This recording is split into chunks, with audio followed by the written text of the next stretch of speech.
Assalomu alaykum. Meni farzandim shu maktabda 11-sinf o'quvchisi. Bu maktab tanlashimizdan asosiy maqsadimiz bu maktabda o'qituvchilari juda ham bilimli, o'z kasbini fidoyi mutaxassislari va juda ham mohirlari hisoblanar ekan.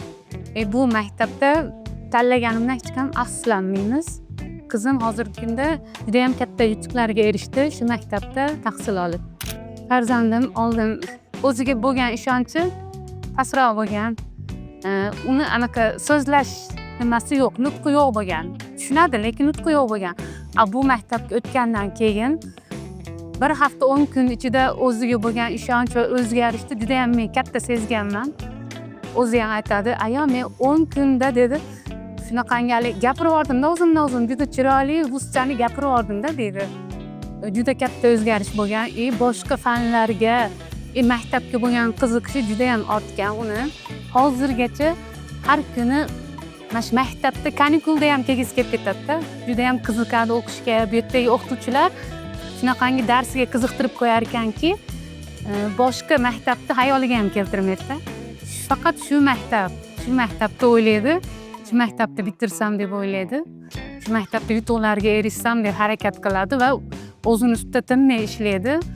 Juda ham o'ziga bo'lgan ishonchi kuchayib ketgan. Bu men o'ylaymanki, bu shu yerdagi o'qituvchilarni o'zini mehnatini, o'zini kasbini juda ham sevadi va o'zini kasbini yuqori darajadagi mutaxassisi.